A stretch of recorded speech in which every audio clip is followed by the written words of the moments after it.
Boker Tov to everyone watching. This is Rabbi Moshe Otero with the Ways of Israel, Decay Israel.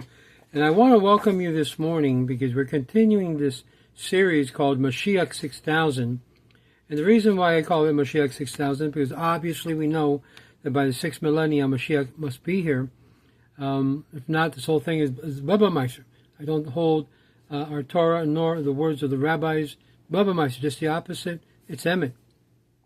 Now, there are signs of the impending redemption that we are talking about. And by the way, I will continue another video regarding why all the potential Mashiachs in our history were never realized and were not, in fact, Mashiach. But that will be in another video. I'm going to dedicate some time more to Talmud Sanhedrin 98b as to why it must be from the living versus from the dead. But in any case, we know by the fact that all the Mashiach potentials in our history has never realized the dream and fulfillment to the nth degree of completion of what's required for the Mashiach. Now, there are signs of the impending redemption, and to understand this, in an era called the footsteps of Mashiach, we're going to turn to the Mishnah, which we have already mentioned, that appears in the tractate Sota 49b. We will quote from the Mishnah and then go look into it a little bit in depth as to its meaning. In the period preceding the coming of Mashiach, or the Mashiach, in so much will increase and honor wane. Prices will spiral upward, and the vine will yield its fruit. Yet wine will be expensive. The government will turn to heresy. And by the way, that was fulfilled during the time when Christendom turned, or the government of Rome turned to Christianity. But the rebuke will be non-existent. The meeting place will become places of sexual immorality. We're seeing that in our days where so many synagogues are gathering places, and promiscuity is a byword within these congregations. The Galilee will be destroyed, and Gavlan desolated. Residents of the border town will go from place to place, but will find no haven. The wisdom of the sages will deteriorate, and those who fear sin will be despised. Truth will be lacking. Youth will be put its elders to shame.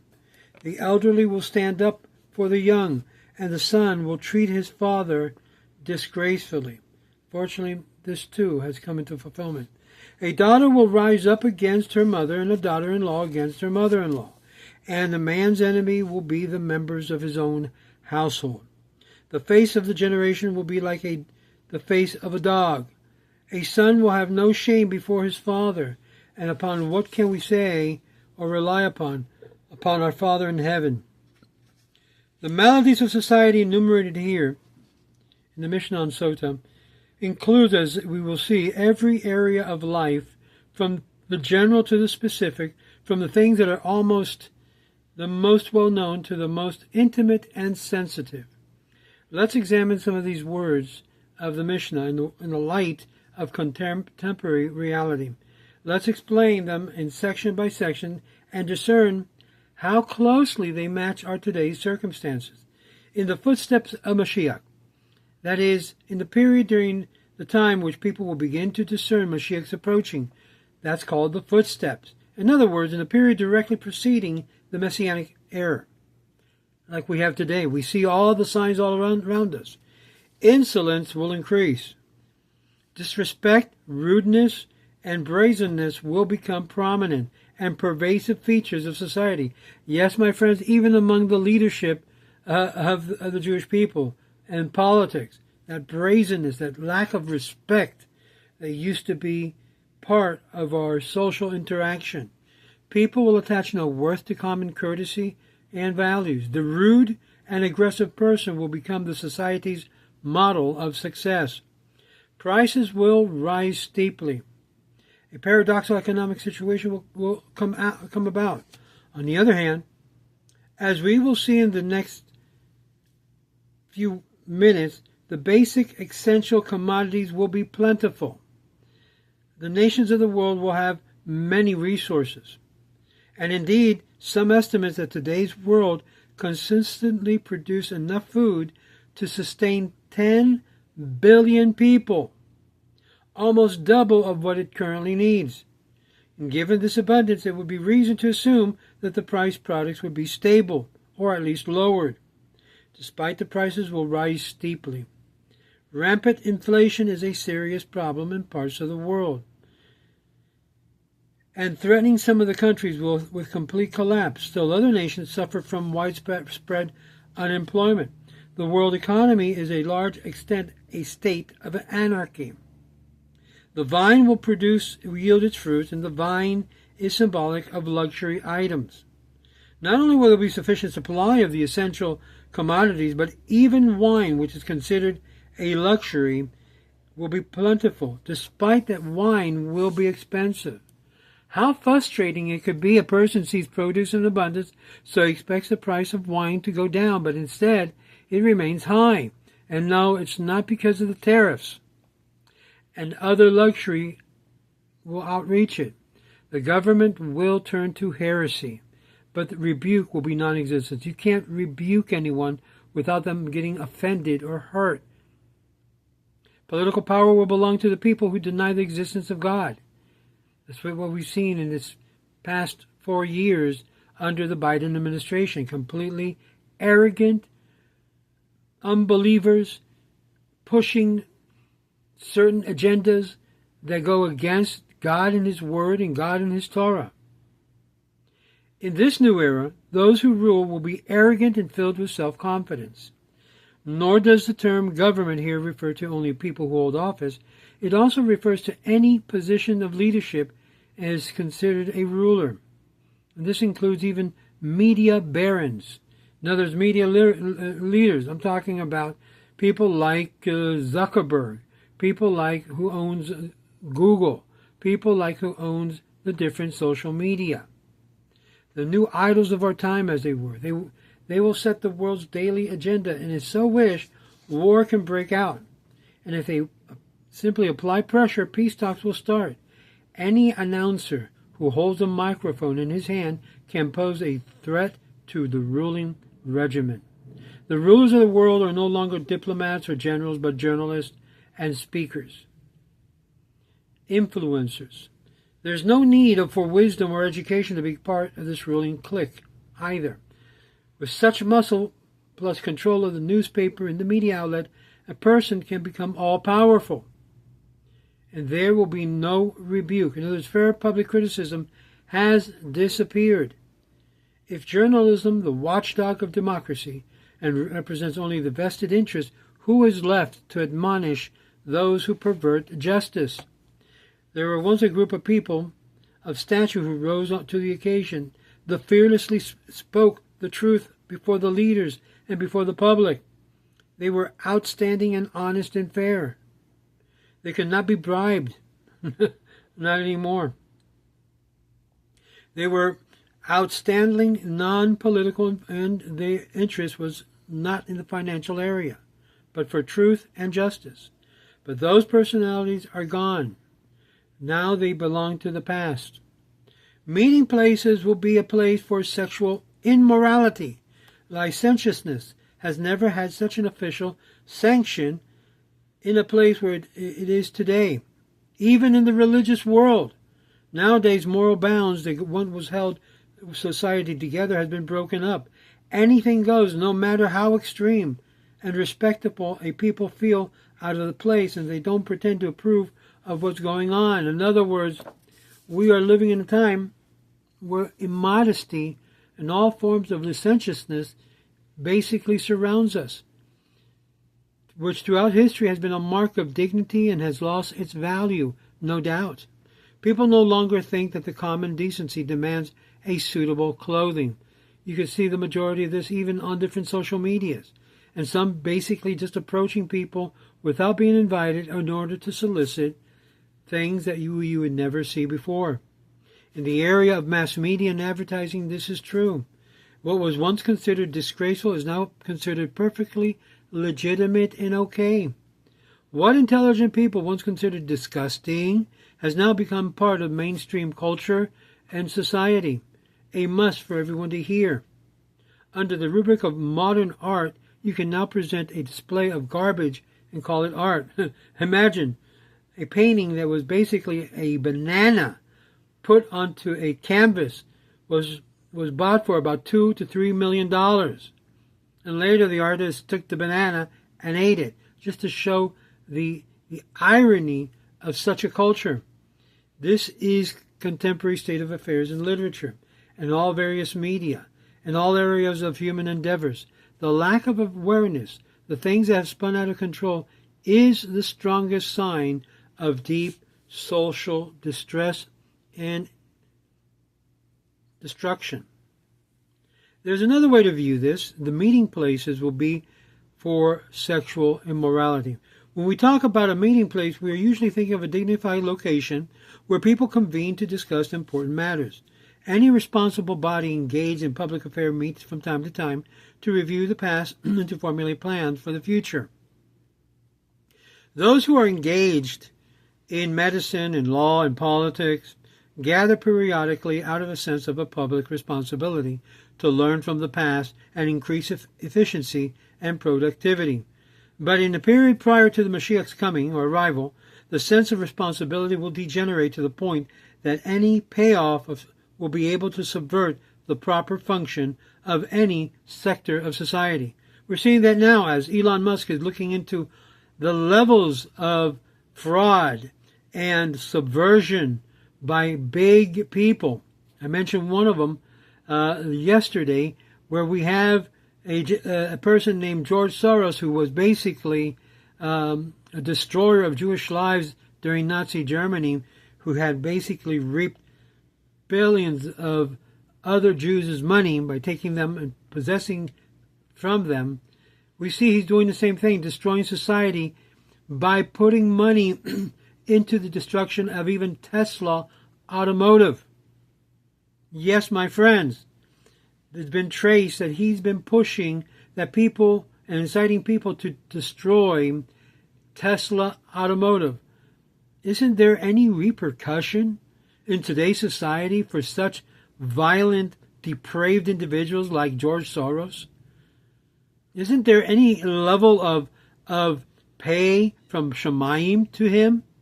Soon we'll see if justice is meted out to him as well. This despite the fact that the misguided decisions arrived at any claim many victims may have. There will be no less learned. No one will care about past mistakes. People will blindly pursue narrow self-serving interests that will ultimately lead to their undoing. Oh, I have so many anecdotes regarding this last verse. What will be, and no one will be considered his responsibility to answer for his deeds. Everybody no longer cares. Unfortunately, this is all too familiar scenario in our world. The Mishnah continues, the Galilee will be destroyed. Gavlan, a city in the lower Galilee, desolate. This apparently refers to the war that will take place in the land of Israel. If, heaven forbid, there will be a serious attack from the north, it is liable to destroy Galilee. This is regarding the war of Gog and Magog. The residents of the border towns will go from place to place, but will find no haven. Impending war will cause tens of thousands of people, hundreds of thousands of the border town residents, to flee to the interior. But the pressure and the fear will cause panic. They won't know where to turn. They will wander from place to place. We who hope that these circumstances have already found their expressions in many tribulations of this sort undergone by the Jewish people will no longer repeat itself. Nevertheless, the words of the Mishnah continues to echo in our hearts and our ears. The wisdom of the sages will deteriorate. Wise men, rich in knowledge, will not occupy an honored place among us. No one will be interested in their wisdom. Many have already said we're interested in hearing the wisdom only if we can use it to make a profit.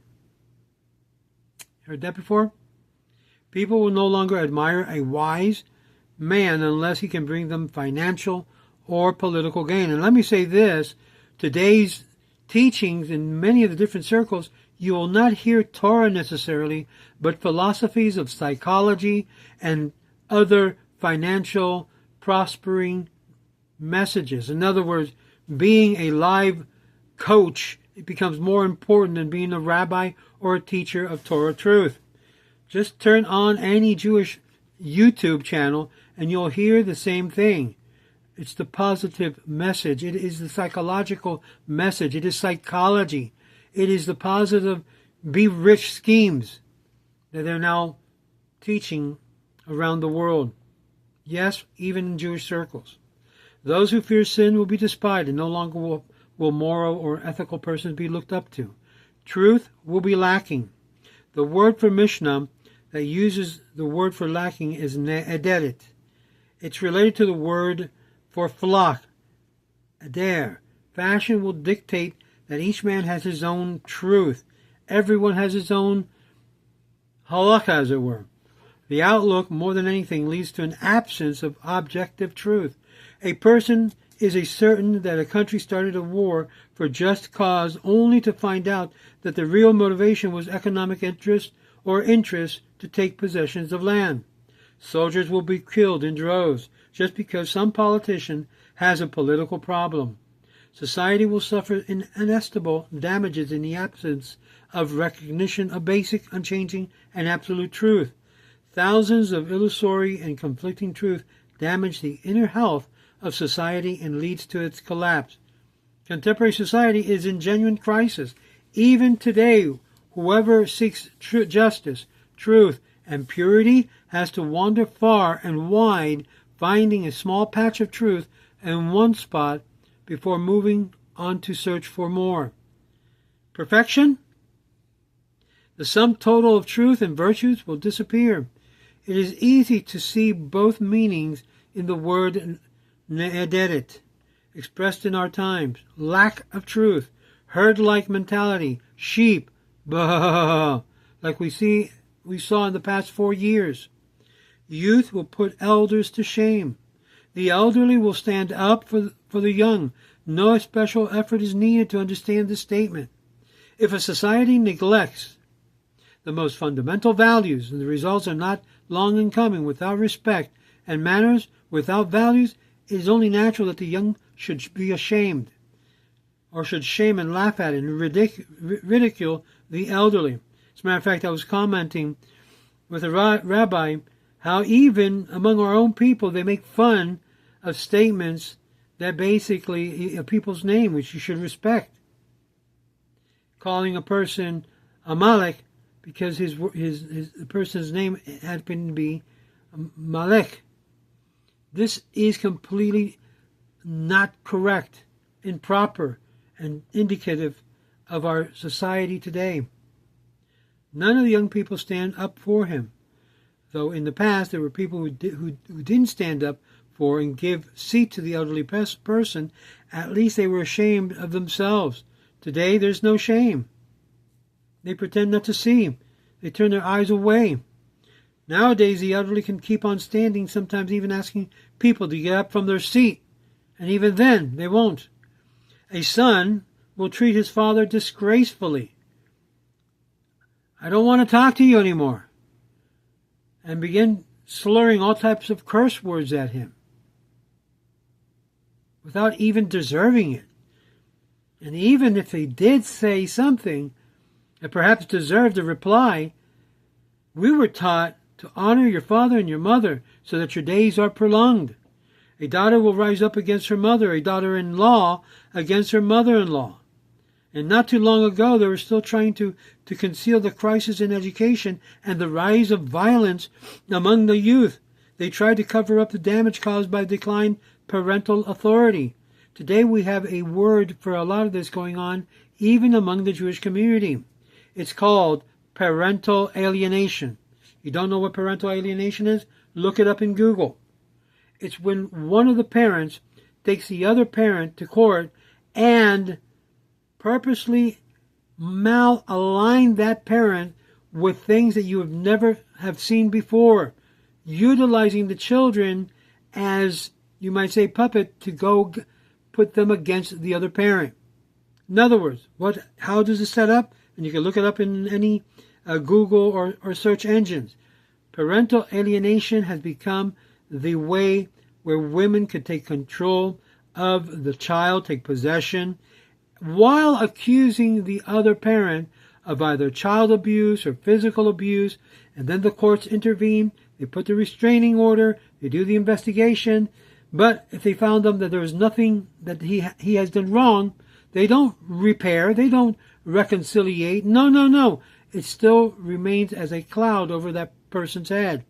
That is to alienate the child from both parents, in particular the parent that is being the target of such actions. And my friends, this is happening every day, no matter how much the family court says it's not happening. We're trying to deter it. It happens underneath their own nose. Instead, they spoke of admiration of the positive effects of a parental-child equality. Bupkis, it's not happening.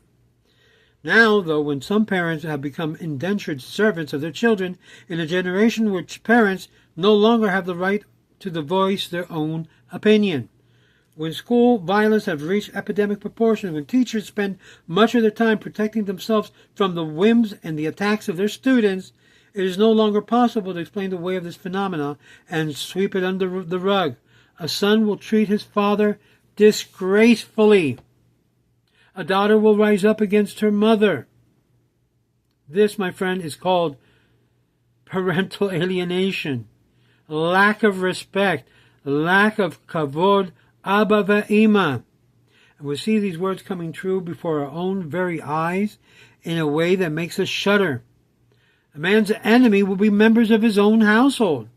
Yes, one's own wife, one's own children, one's own, you may say, uncles and aunts and family members.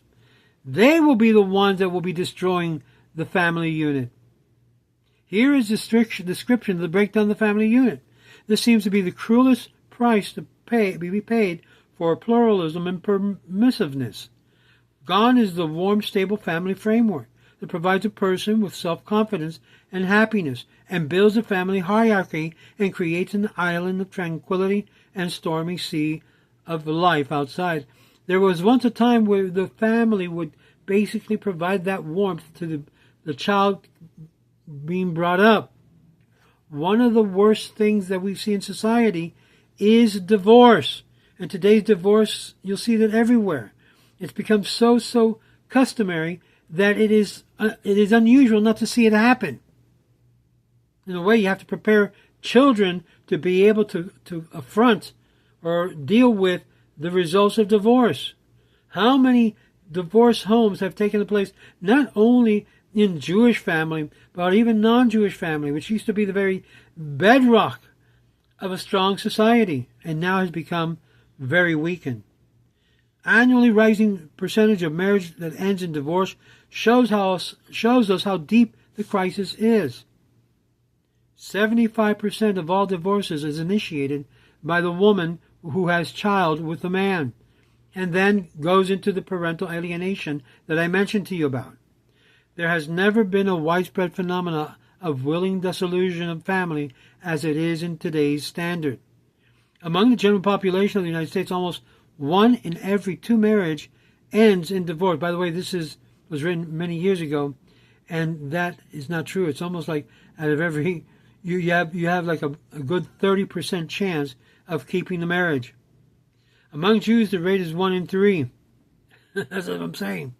In Israel, this phenomenon shows that our sensitivity has been morally wounded. Where is love?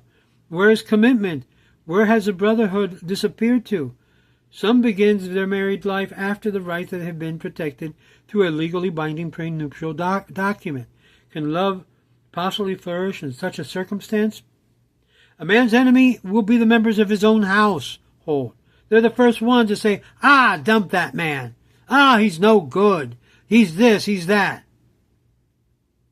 In the language of our sages, household is synonymous with wife.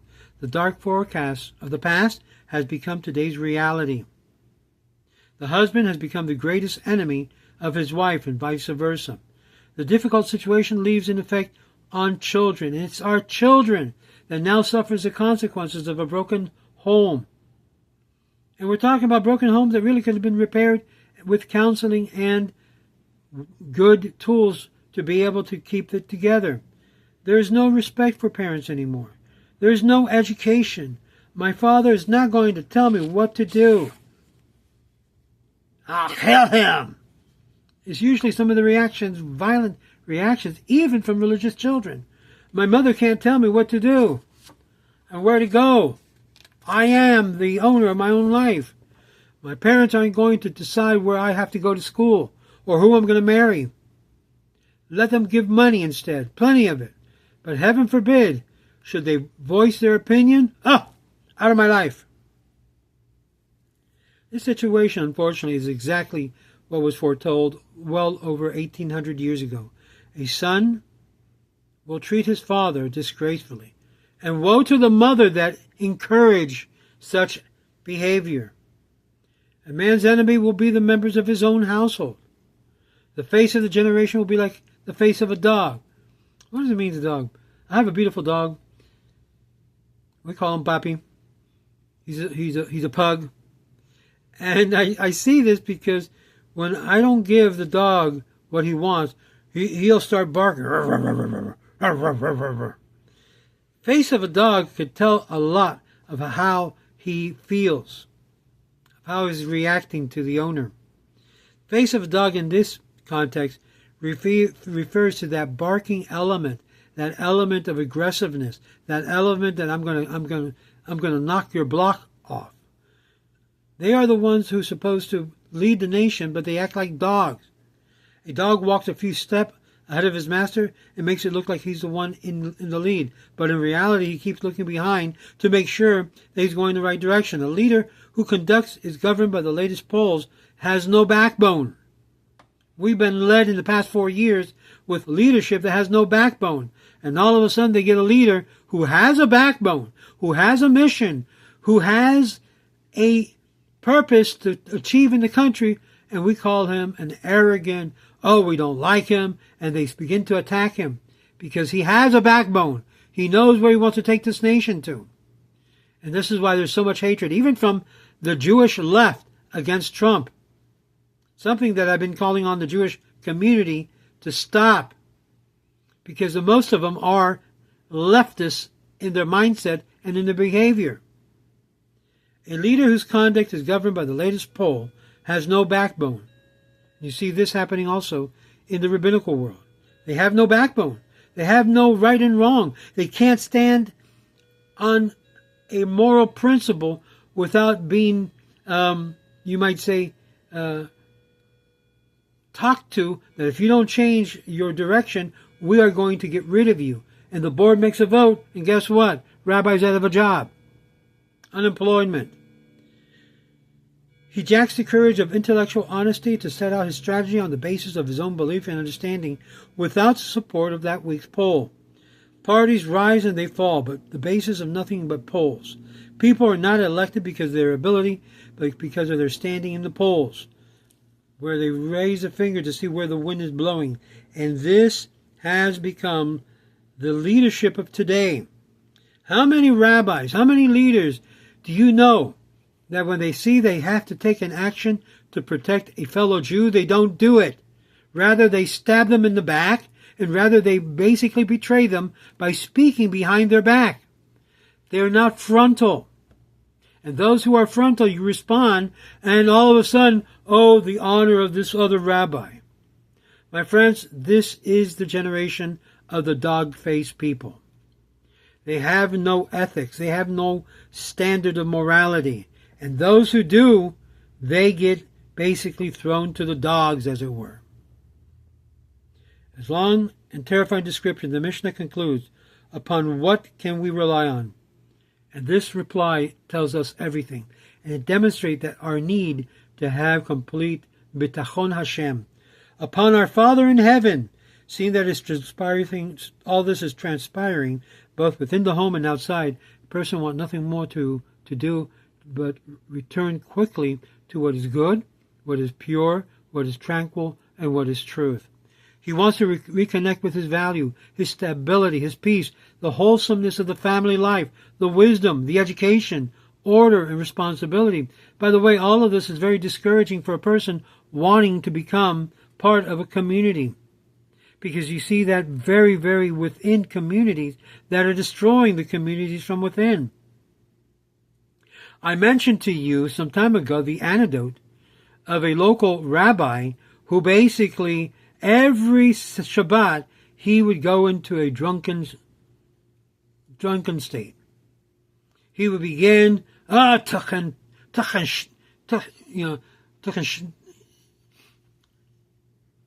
all types of words. I can't repeat it.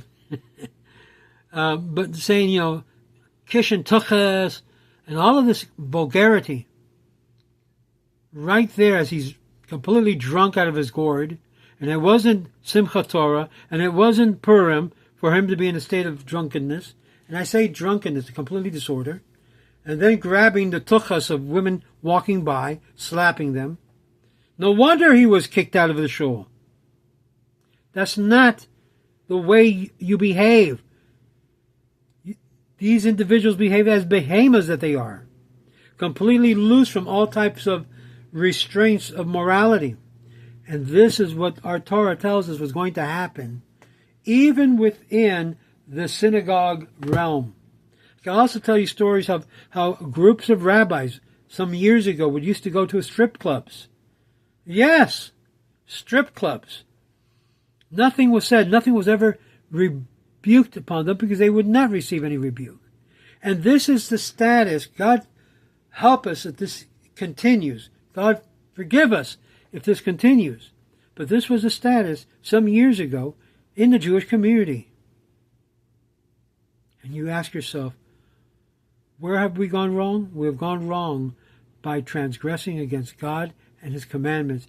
And this is what we have as leadership. This is why when I saw a note on a social media that a particular business, they had taken away their hashkacha, their certificate of kosher, because a man made a mistake. He bought the wrong kinds of cheese. And someone right behind him, who happened to at one time own a pizza shop, went by and took a picture of the cheese that he had bought, showed it to the hashkacha authority, and the hashkacha authority, instead of doing what's supposed to be done, which is repair the situation, no, they purposely pulled the hashkacha, made ridicule of the business, so no one would buy there, and then the big gadol of Safra Shul put out a letter to everyone of the status of what was going on, burying and taking away, damaging that business in a way it had not been damaged before. I said, you know what? This is wrong. Repair can be done. The guy did shuvah. He was sorry for the mistake. He's still paying for it till this day. But you have to have chesed among your own people. And when they make a mistake and confess to it, that I did a mistake, what do I need to do to repair it? Help them repair it. Don't bury them by your action of removing the certificate. Help them repair it. Get it rectified. And put other eyes there. That's exactly what we did. And for that, I got hounded by an ex-family member for having done that. What was the accusation? Again, here we got the pointing fingers. You're not a real rabbi. This is not a real hashkacha. You're not even keeping kosher or keeping, you're not even an Orthodox. I showed all of the proof. You can see it on the videos. And this man has not once apologized publicly after derogatory destroying that company, which we gave the hashkacha certificate. But Baruch Hashem, a mensch of a rabbi came and said, you know what, let's do this. So we talked. That's why we met. Allow him to be able to put his hashkacha up there to save the business. And I pulled out our hashkacha, which is kosher. As kosher can be. It's as good as the ORB and the KM. But the only problem is these two are monopolies working together with the AKO, which is all a mafia group of people who will not allow any new Hashgacha, and lets their Ashkenaz Hasidic into their inner circles. That's reality. And that's the Jewish world that we live in. It's not perfect. It is what it is. But we are living in the days and the footsteps of Mashiach. Learn, share, and in my next video I'm going to talk about why neither Jesus and neither the Lubavitcher Rebbe is Mashiach.